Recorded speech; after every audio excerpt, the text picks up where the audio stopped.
Hello, hello, bonjour à toutes et à tous. Alors, je suis désolée, je vais parler avec la voix un peu prise parce que je me suis fait un petit peu avoir avec les premiers refroidissements du mois de novembre.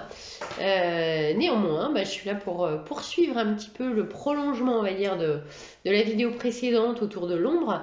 Cette fois-ci, on va se concentrer sur la recherche de l'ombre qui nous habite. Et puis, dans la troisième vidéo que je vous montrerai un peu plus tard, ce sera vraiment d'aller dans comment on réintègre pleinement l'ombre, puisque Jung, dont j'ai déjà beaucoup parlé la dernière fois, mais considérait vraiment la réintégration de l'ombre comme le problème moral par excellence. C'est-à-dire que le travail qui consiste à reconnaître l'ombre pour pouvoir l'accepter comme faisant partie de soi, mais c'est vraiment la promesse de pouvoir réintégrer cette ombre-là dans l'ensemble de notre personnalité, ce que j'appelle très souvent, vous le savez, la boule multifacette. Voilà. Et en fait, même chose, quand on réintègre pleinement son ombre, c'est forcément la promesse de devenir un être complet.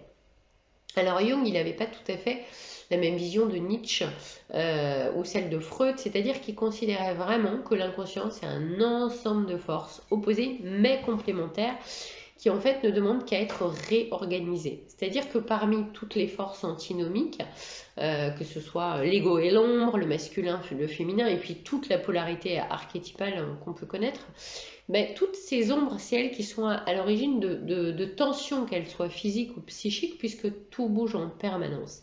Et bien que ces éléments soient complètement opposés, en fait, ils cherchent à s'organiser dans un tout cohérent, dans un tout équilibré, grâce en fait, et c'est ce qu'on va voir, à l'activité polarisante du soi. Alors, il est clair que dans la conception jungienne, en fait, du développement de la personne, en fait, elle souligne que il s'agit vraiment de créer cet équilibre, un juste équilibre entre ces éléments du psychisme, c'est-à-dire harmoniser aussi bien l'ego conscient que l'ombre, qui forment en fait à eux deux ce qu'on nomme tout l'inconscient. Donc pour Jung, tous ces éléments, ces deux éléments, l'idée c'est qu'elles puissent maintenir leur dualité à l'intérieur d'un système qui est équilibré.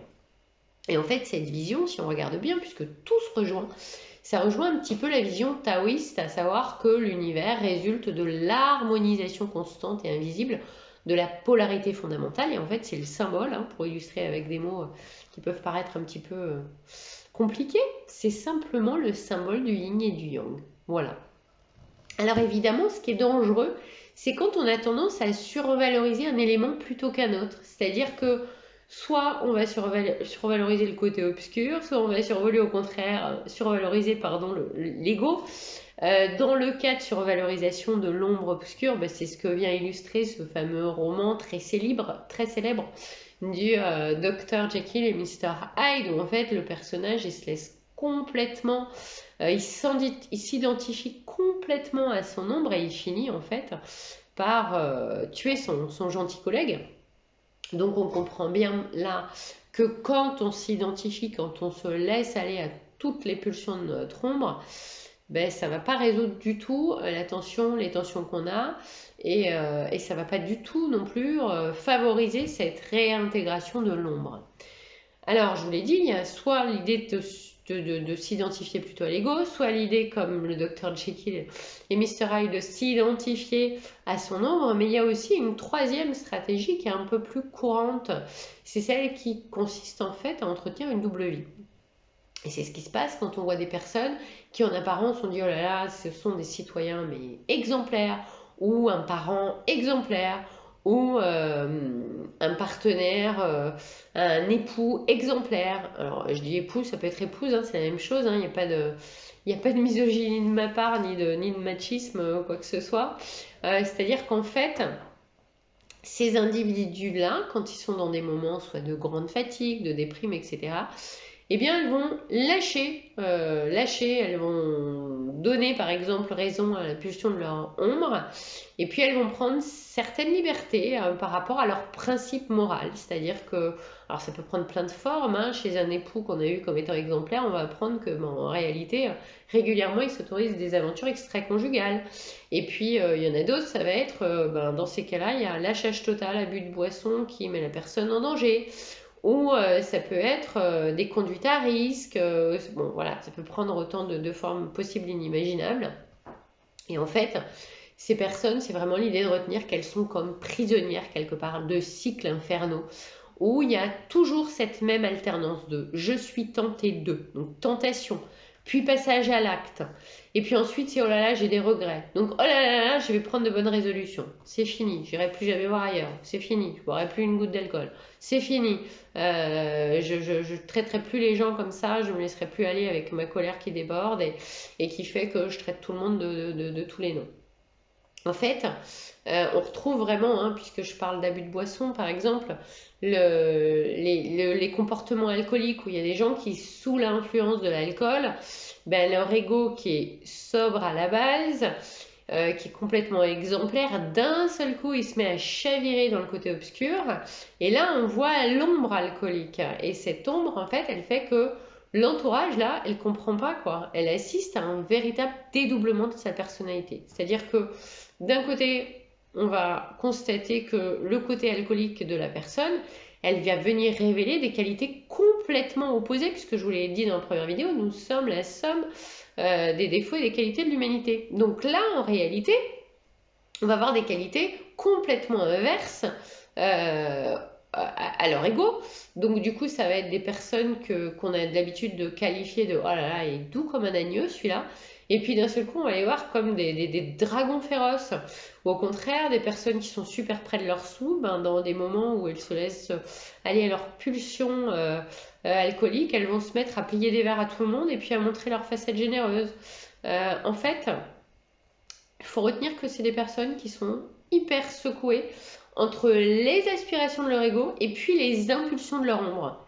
Et c'est ce qui fait qu'elles sombrent en fait régulièrement, par cycle, dans ce chaos en fait qui est complètement psychologique et qui peut faire, enfin je dirais que dans le risque, hein, si on ne travaille pas là-dessus, ben, qu'on peut complètement rester prisonnier de ces cycles, de ces cycles, pardon, et je dirais même de ce cercle qui est complètement vicieux et pas vertueux évidemment. Donc ce qu'il faut souligner, c'est qu'en fait on n'échappe pas à un dilemme en éliminant soit l'un des aspects, donc soit la face égotique, soit l'ombre. L'idée, c'est vraiment, et c'est ce que Jung il nous proposait, c'est d'assumer toutes les tensions qui en résultent. Alors au départ, on peut se trouver super tendu et puis tiraillé parce qu'en fait, on est entre des forces complètement duelles, opposées. Et puis, on a tendance à voir ces réalités comme étant mais complètement inconciliables. Et en fait, c'est vraiment en persistant à rester dans des endroits inconfortables que le soi, hein, qu'on peut aussi appeler, qu'on peut aussi trouver dans certains bouquins comme étant appelé le moi profond. Donc cette conscience en fait supérieure, c'est vraiment elle qui se charge d'harmoniser ces pôles opposés. Et en fait, en harmonisant ça, ben en fait, elles deviennent complémentaires tout simplement. Il n'y a plus d'ennemis à combattre. Toute personne, en fait, au cours de son cheminement, de son évolution, elle va rencontrer des émotions, des sentiments à un moment donné qu'elle va qualifier elle-même de inacceptables. Alors c'est normal parce que on est tous soumis à des fortes pulsions qui peuvent être complètement irrationnelles, qui peuvent être en fait finalement instinctuelles parce qu'à la base on est quand même des animaux sociaux. Et toute la difficulté c'est justement d'apprendre à ne pas les laisser s'exprimer librement comme le Dr Jekyll et Mr Hyde. C'est-à-dire l'idée c'est ni de tomber dans le phénomène de allez hop, je me laisse aller à ces pulsions, et en même temps de ne pas tomber non plus pour autant dans le phénomène du refoulement. Donc c'est reconnaître que ces mouvements-là, à l'intérieur de nous, elles font partie de nous. Je dirais que c'est en quelque sorte, et je vais mettre des guillemets, hein, notre moteur interne. Et en fait, quand on apprend à les reconnaître, quand on apprend du coup à les accepter, parce qu'avant de les accepter, faut-il encore les reconnaître, mais là, du coup, on n'est plus dans l'envie, dans l'objectif de vouloir nous en défaire, parce que c'est justement le piège dans lequel il ne faut pas tomber. Et même chose, en fait, là, tout à l'heure, je parlais de la philosophie taoïste, et bien là, c'est exactement ce que nous enseigne quelque part la philosophie zen quand elle nous propose de gérer la colère. Elle dit, en fait, on s'abstient d'agir sous le coup de la colère, mais en même temps, ben, on se garde de la refouler parce que l'idée c'est toujours d'accueillir pour pouvoir l'apprivoiser. Du coup, on peut retenir que c'est vraiment la personne qui arrive à concilier les dualités qu'elle rencontre dans son quotidien, parce que c'est un travail qui se vit au quotidien, hein, c'est pas en restant chez soi qu'évidemment on rencontre pas des choses qui réagissent, mais qu'on a le plus de chances de mener une vie équilibrée.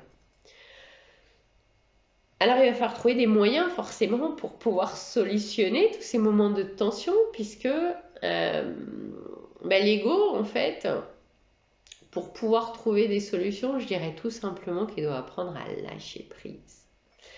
Alors lâcher prise, c'est un bien gros mot.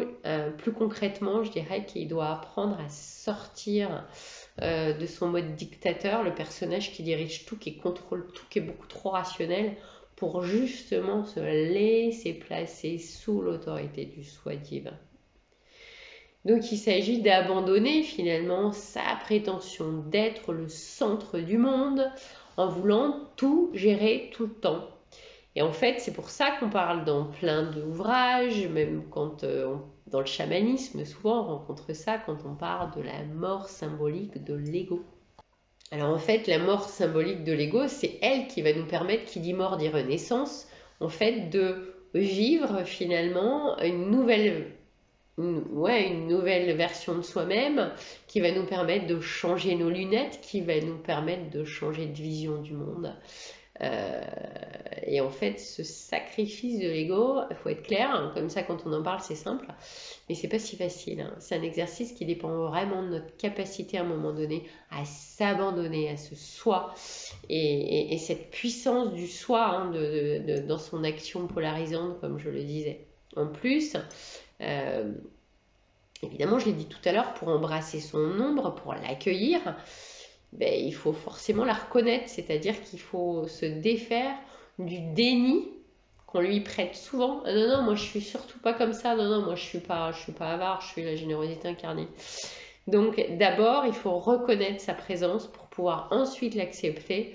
Et une fois qu'on l'a accepté, la reconnaître dans notre boule multifacette qui fait de nous des êtres tout à fait complets. Et c'est vrai que cette ombre, même si elle est obscure, même si elle est fuyante, même si elle se fait super discrète, elle est toujours très fascinante, intrigante, c'est ce que je disais dans ma première vidéo. Et la bonne nouvelle, parce qu'il y a toujours une bonne nouvelle à tout, c'est qu'il existe plein de stratégies pour pouvoir justement aller à la recherche de son ombre et puis pouvoir la reconnaître. Alors j'en ai un petit peu parlé dans la première vidéo, et puis là je vais aller un petit peu plus dans le détail, même si retenez quand même que cette liste elle est loin d'être exhaustive. Dans la première vidéo, j'ai commencé à évoquer l'analyse des rêves, vous vous souvenez, où je disais que c'était vraiment un super moyen de rencontrer son ombre, parce qu'en général, quand on rêve, on cherche à fuir un personnage horrible ou un animal hyper menaçant.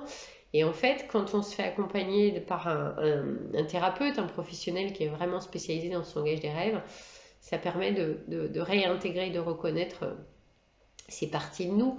Et toujours dans ce prolongement-là, rien que le fait de porter de l'attention sur nos fantasmes, sur nos rêveries éveillées, ça aussi c'est un moyen qui est super intéressant pour pouvoir reconnaître son ombre.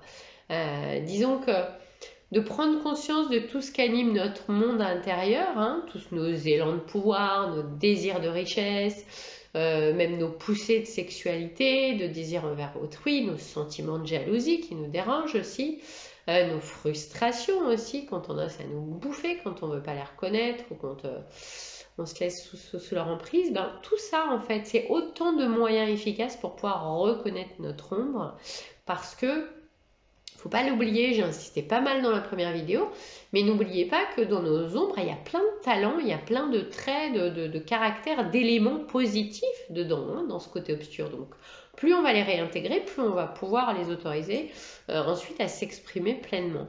Et puis, toujours dans la reconnaissance de notre ombre, vous le savez par excellence, et j'adore ce sujet-là, ce sont nos projections sur les autres. C'est-à-dire que c'est difficile d'accéder à une réalité qui est fuyante puisque notre ombre elle est derrière nous en général, hein, c'est cette image de je marche dirigée par le soleil et puis c'est les autres qui voient mon ombre derrière. Et cette prise de conscience de nos projections sur les autres, c'est vraiment celle qui va permettre, moi je crois le plus facilement, d'identifier, de regarder, de reconnaître, de sentir des espaces en nous qui ne sont pas vus et qui demandent vraiment à être regardés, accueillis. réintégrer. Là, c'est-à-dire que dans la vidéo, je vous remettrai le lien de l'univers fait partie de nous, j'en parle beaucoup. Par exemple, si on déteste certains traits de caractère chez une personne, c'est souvent le signe qu'il y a une urgence là pour aller les développer à l'intérieur de nous. Par exemple, si je déteste, mais vraiment je déteste, faut que ça réagisse. C'est pas oui, bon, ça m'agace un peu quoi. Non, c'est vraiment ça réagit chez moi. Une personne qui est douce, qui est tranquille, que je vais considérer comme effacée. Il y a de fortes chances que ce soit des qualités qui vous manquent pour pouvoir compenser chez vous votre personnalité qui est beaucoup trop agressive, une vie par exemple qui est beaucoup trop agitée, dispersée, ou même, parce qu'il n'y a pas de réalité unique, il y a plein de situations de cas, chez certaines personnes, leur volonté de disparaître. Donc surtout, je ne supporte pas quand c'est trop doux, trop tranquille et que la personne, je la vois comme étant effacée. En fait, c'est vraiment quand il y a un premier mouvement de répulsion, non je peux pas, je déteste, je peux pas sentir cette personne. D'ailleurs, on reconnaît dans le mot sentir, je peux pas la sentir, c'est vraiment un mouvement intérieur, c'est ce qu'on ressent, c'est notre corps qui nous donne ces indices.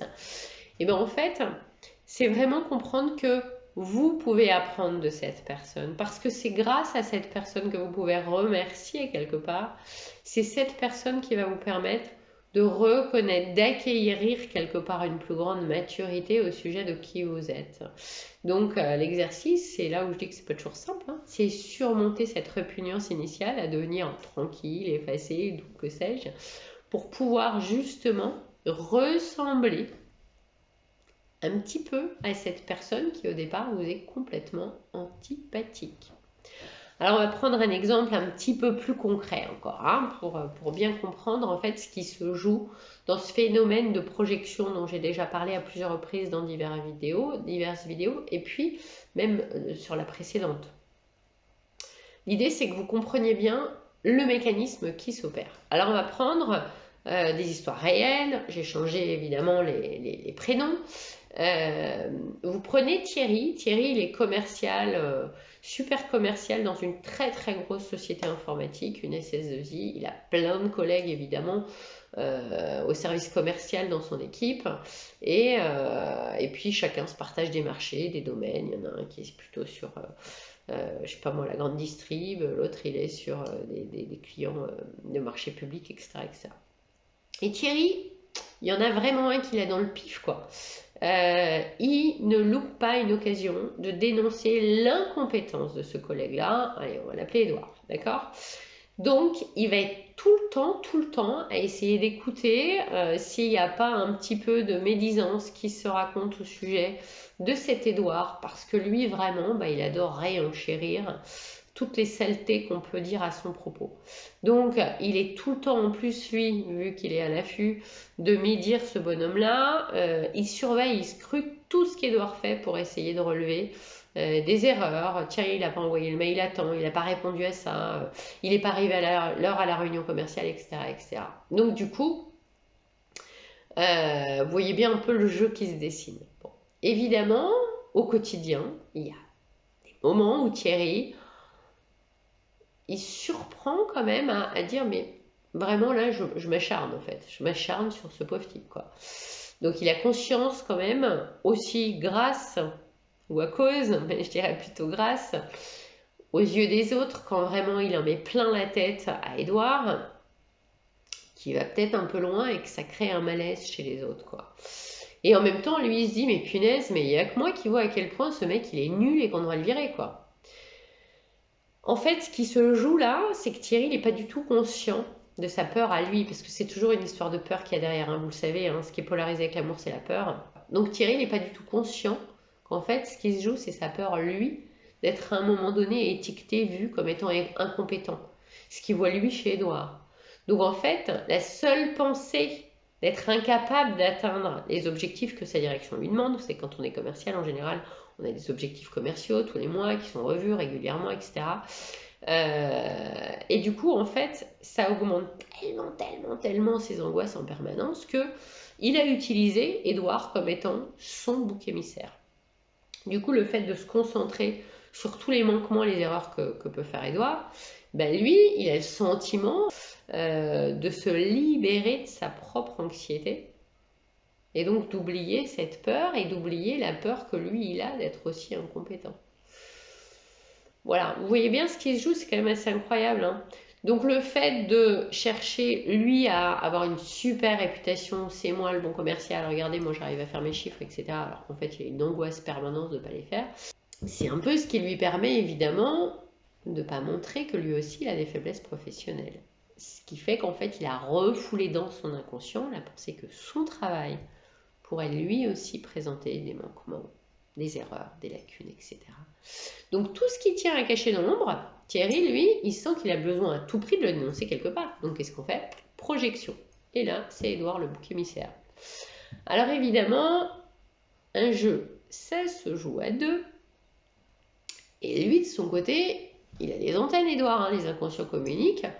Il se dit, mais qu'est-ce qu'il a, ce mec, à s'acharner sur moi? Et en général, quand il y en a un qui nous balance de la merde, l'autre, il nous balance pas de l'amour. Donc, lui aussi, le fameux Édouard, il se dit, mais punaise, il a un vrai manque d'humanité, ce type, quoi. Comment on peut résumer ça? En fait, ce phénomène de projection, hein, qui, je le rappelle, en fait, la projection, ça consiste à voir, ça consiste à entendre, ça consiste à sentir, que par réverbération sur l'extérieur, que ce soit des émotions, des qualités, des traits de caractère, hein, des talents même, hein, je l'ai dit, qu'on a refoulé en soi. Et du coup, se joue un déplacement à l'extérieur. Et en fait, c'est vraiment, je déplace ce qu'il y a à l'intérieur de moi vers l'extérieur de moi. La psychanalyse, elle voit dans ce phénomène de projection une défense, en fait, du conscient. Une défense du conscient contre tous les débordements possibles de l'inconscient.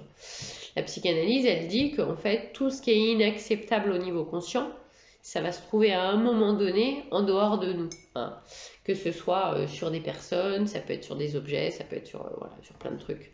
Donc je dirais que la personne qui projette, elle est en général toujours inconsciente de son acte, le fait de projeter en fait, hein, que sur les autres, elle s'en rend pas compte, c'est ce qu'on voit en fait avec Thierry et Édouard. Alors maintenant, je vais vous donner un exemple de projection, encore une fois, mais cette fois-ci avec plusieurs étapes pour pouvoir comprendre comment on peut se réapproprier son soi. Et même chose là, vraiment, je dirais que je tire l'essence de cela. Toujours dans le livre que j'ai cité, on m'avait demandé sur la précédente vidéo, le livre Réapprivoiser son ombre de Jean Montbourquette. La première étape, en fait, ça va être de faire de la projection inconsciente. C'est-à-dire que on va prendre le nom de Sylvie. Sylvie, c'est une très belle femme. Tant d'apparence, toute fragile, hein, c'est la petite femme qui fait du 34, toute fine, toute jolie, toute magnifique et en même temps qui a des très belles formes là où il faut, etc. Et quand elle a épousé Richard, son mari, elle a senti qu'avec lui, elle sentait que Richard, il avait un job stable, confortable, sécurisant sur le point de vue financier, qui ferait un excellent père de par ce côté très rassurant, très paternel, etc. Et puis après pas mal d'années de mariage, hein, j'adore cette citation qui dit le mariage est aveugle, ou l'amour est aveugle, mais le mariage lui rend la vue. Après quelques années de mariage, elle ne voit plus chez son conjoint cet homme rassurant, ce papa protecteur qu'elle avait vu au départ. Et maintenant, elle ne voit plus en lui pas plus que, mais beaucoup plus, qu'une personne qui lui rappelle finalement un côté un peu lourd, un côté beaucoup trop dominateur du père qu'elle a eu.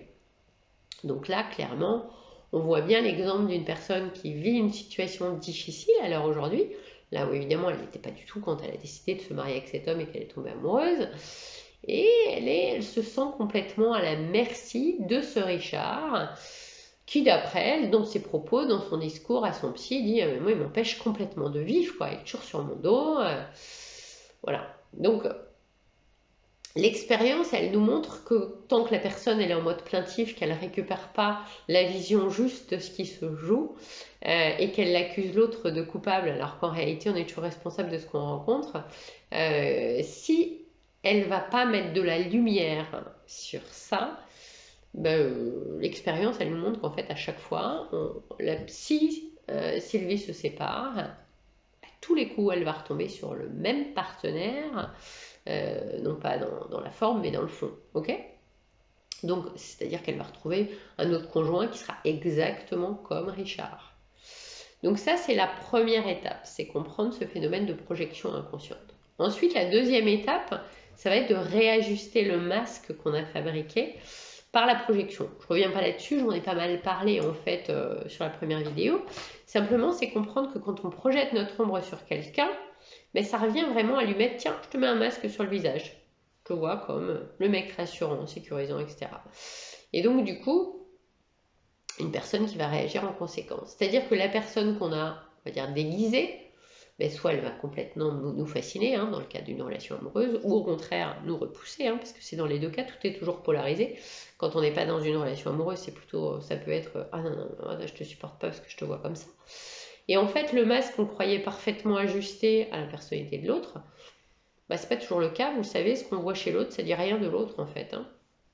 En tout cas, ça dit quelque chose que vous avez besoin de comprendre, de rencontrer et de voir à quel point vous l'avez en commun. C'est-à-dire que le masque qu'on croyait bien ajusté, je dirais, à la personne, elle l'est pas, et à tout moment, pouf, elle risque de tomber. C'est ce qu'on voit avec Sylvie, qui d'un seul coup ne voit plus Richard comme le mec sécurisant, mais voit comme le mec lourd qui l'empêche de respirer, quoi. Donc ce fameux préjugé, qu'il soit favorable ou défavorable, positif, négatif, sur lequel on avait mis une étiquette, un masque à l'autre, je le redis, c'est encore une fois pas forcément le comportement réel de la personne. Ça veut pas dire que Richard, il est lourd et qu'il l'empêche de vivre, ok? Bon, ça paraît évident, mais quand même. Donc cette Sylvie, elle s'étonne que son mari, parfois aussi, dans cette deuxième étape, où je dis, c'est juste de réajuster le masque qu'on a fabriqué par la projection. Si elle se met à faire un boulot et que son thérapeute est en train de lui montrer qu'en fait, le Richard, il n'est pas toujours le mec bien lourd qu'elle voit et qui l'empêche de vivre, ça va lui permettre de regarder d'un autre angle de vue et de voir que si, en fait, il est toujours aussi doux, il est toujours aussi conciliant, il est toujours aussi rassurant. Et donc là, la personne qui projette, quand elle fait ce travail, elle se met à douter de sa réalité. Je vous l'ai dit, en fait, qui peut prétendre détenir la vérité, puisqu'on ne voit qu'une infime partie de la réalité qui est complètement teintée par nos croyances, notre éducation, etc., nos expériences et tout. Donc, du coup, là, quand on se met à douter de ce qu'on a raconté, c'est justement grâce à ces moments de doute, il n'y a rien de pire que d'avoir des certitudes pour bouger les gens, qui est en fait une excellente manière pour donner l'occasion à Sylvie de enfin reconnaître qu'elle a projeté sur son mari ce papa. Et donc quand elle reconnaît qu'elle a projeté ce père sur l'autre, elle peut du coup corriger la perception complètement erronée qu'elle a eue. Voilà. Alors je vous le dis quand même, ces phénomènes en général, ils ont la vie dure. On a beau le voir, des fois on a tendance à revenir rapidement dessus. D'où l'importance d'être vraiment attentif à notre réalité, à nos croyances, etc. Ensuite, la troisième étape, ça va être de chercher à justifier un jugement excessif sur l'autre pour pouvoir maintenir sa projection. C'est-à-dire que c'est pas facile, je vous l'ai dit, de se défaire de ses projections. Donc du coup, la Sylvie, elle peut être à des moments bousculée entre les attitudes rassurantes, gentilles, douces de son mari. Et puis à d'autres moments, vu qu'elle est ballottée entre les deux parce que les projections ont la vie dure, elle va se mettre à écouter des discours un petit peu trop féministes qui vont dire que non, mais en fait depuis la nuit des temps, les hommes, ce sont des dominateurs, etc., etc. Et c'est ce qui fait qu'un jour elle va revenir d'une conférence où elle entend que même si Richard il est gentil, en vrai de vrai, en dessous, c'est une façon de cacher en fait la domination qu'il cherche à avoir sur elle, comme son père faisait avec elle quand elle était petite. Du coup, pour ne pas lâcher prise sur la projection qu'elle a au départ, pour éviter de se démonter et de se dire qu'elle avait tort quelque part, la personne qui projette, elle est prête à un moment donné à se mentir. Il y a beaucoup de mensonges qu'on se raconte à soi-même pour essayer de justifier son jugement de départ. et des jugements qui condamnent en fait Richard. Alors ensuite, il y a la quatrième étape, c'est celle où on se sent démuni, on se sent amoindri par en fait la projection qu'on a fabriquée. C'est-à-dire que la personne qui a projeté sur l'autre sa propre ombre, elle va à un moment donné se sentir vraiment, comme je disais, amoindrie parce que elle a dépensé mais tellement d'énergie à être ballottée entre d'un côté j'ai l'impression qu'il est comme ça et d'un autre côté j'ai l'impression qu'il est comme ça, c'est-à-dire un coup ah oui je le vois comme vraiment un être attirant, c'est mon mari, j'ai bien fait de le choisir, puis un autre coup non mais moi j'en peux plus, il m'empêche de vivre, il me saoule quoi, il est toujours sur mon dos. Donc du coup pourquoi la personne elle va se sentir amoindrie? Mais parce que elle aura l'impression déjà d'être complètement privée des qualités que elle a rejetées sur l'autre. Et ça va créer du stress. Elle va pas être complète. Et puis ensuite, elle va se sentir dans une prise de tête permanente par ses projections, comme si son énergie à elle, elle se retournait contre elle. Parce que c'est elle qu'elle va finir de faire peur à la fin. C'est-à-dire que tant que Sylvie, elle continue à croire que elle est victime de son mari, c'est la pauvre de, enfin voilà, je suis le pauvre de moi. Mon mari, il me saoule, il est trop pesant, il est trop patriarche, il se prend pour mon père. Mais du coup, elle est en train de perdre confiance en elle puisqu'elle se voit comme la petite fille. Du coup, elle se voit encore plus dépendante de son mari. Et elle se voit encore plus dépendante au moment où finalement, c'est là qu'elle le déteste de plus en plus parce qu'elle se rend compte qu'elle ne le supporte plus et parce qu'il l'étouffe. Voilà. Voilà ce qui se joue. Donc en fait, c'est comprendre que quand on essaye de maintenir la projection de son ombre sur l'autre, bah, petit à petit, on finit par s'épuiser soi-même. Et c'est comme ça qu'on peut arriver même à une dépression, puisqu'on se sent démuni, puisqu'on se sent appauvri, puisqu'on se sent diminué. Et donc du coup, on est tout le temps en stress, tout le temps dans une tension, tout le temps sur la défensive à essayer de se défendre plutôt que de comprendre l'autre. Du coup, on est toujours à blâmer l'autre. Donc vous imaginez quand on est tout le temps dans la colère à blâmer l'autre, c'est complètement épuisant et puis c'est surtout complètement, comment dire, c'est tout sauf constructif. Ensuite, il y a la fameuse dernière étape, la cinquième étape. La cinquième étape, c'est justement, on y vient, j'assume la responsabilité de mon ombre. C'est-à-dire que quand on arrive à la dépression, je le dis souvent, hein, la dépression, c'est pas forcément, on le voit tous comme quelque chose de terrible. Dans sa polarité, c'est ce qui peut permettre à la personne qui projette sur l'autre de pouvoir prendre conscience à un moment donné de la situation qui est complètement pathologique finalement. Et là, du coup, c'est dans ces moments-là qu'elle va demander de l'aide. Elle est tellement démunie que c'est ce qui va lui permettre de s'en sortir. Des fois, on a besoin de toucher le fond pour ça.